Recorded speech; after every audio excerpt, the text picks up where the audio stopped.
கன்னியாகுமரி மாவட்டம் நாகர்கோவில் அடுத்த அழகிய மண்டபம் பகுதியில் உள்ள ஹோட்டல் ஒன்றில் சாப்பிட்ட நபருக்கு வாந்தி மயக்கம் ஏற்பட்டதால் சம்பந்தப்பட்ட ஹோட்டலில் உணவு பாதுகாப்புத்துறை அதிகாரிகள் ஆய்வு மேற்கொண்டனர். கூடுதல் விவரங்களை செய்தியாளர் பிரசாத்திடம் கேட்கலாம்.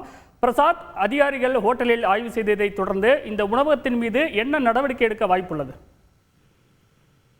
வணக்கம். அழகியமண்டம் பகுதியில் இருக்கக்கூடிய ஒரு ஹோட்டல் ஒன்றில் நேற்று வெள்ளாங்கோடு ஊராட்சியினுடைய வார்டு மெம்பர் சாப்பிட சென்றிருந்தார். அங்கு வழங்கப்பட்ட பீஃபில் கெட்டுப்போனதாக இருந்ததாகவும் அதனால் அவருக்கு வாந்தி ஏற்பட்டு உடல்நிலை பாதிப்பு ஏற்பட்டதாகவும் கூறி நேற்று மாவட்ட உணவு பாதுகாப்பு அலுவலருக்கு புகார் அளித்திருந்தார்.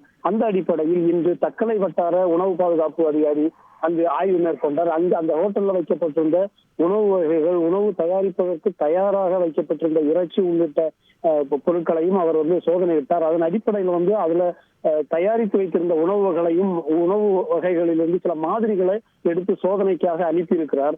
தொடர்ந்து இந்த ஹோட்டல் மீது ஏற்கனவே 2 முறை புகார் வந்த அடிப்படையில் ஆய்வு மேற்கொண்டதாகவும் இந்த முறை 3வது முறையாக ஆய்வு மேற்கொண்டதாகவும் அந்த அதிகாரி தெரிவித்த நிலையில 3வது முறை ஆய்வு மேற்கொண்ட சூழலில் மாதிரிகளில் ஏதேனும் அந்த உணவு வகையில் ஏதேனும் பாதிப்பு இருந்திருந்தால், விஷத்தன்மை ஏதாவது இருந்திருந்தால் உடனடியாக அந்த ஹோட்டலை சீல் வைப்பதற்கான நடவடிக்கை எடுக்க வாய்ப்பு இருப்பதாகவும் இது குறித்த முடிவை மேல் அதிகாரிகளுக்கு தகவல் அளித்திருப்பதாகவும் கூறியிருக்கின்றார்கள். இந்த ஆய்வினுடைய முடிவு தெரிவதற்காக தற்போது அதிகாரிகள் காத்திருக்கின்றார்கள்.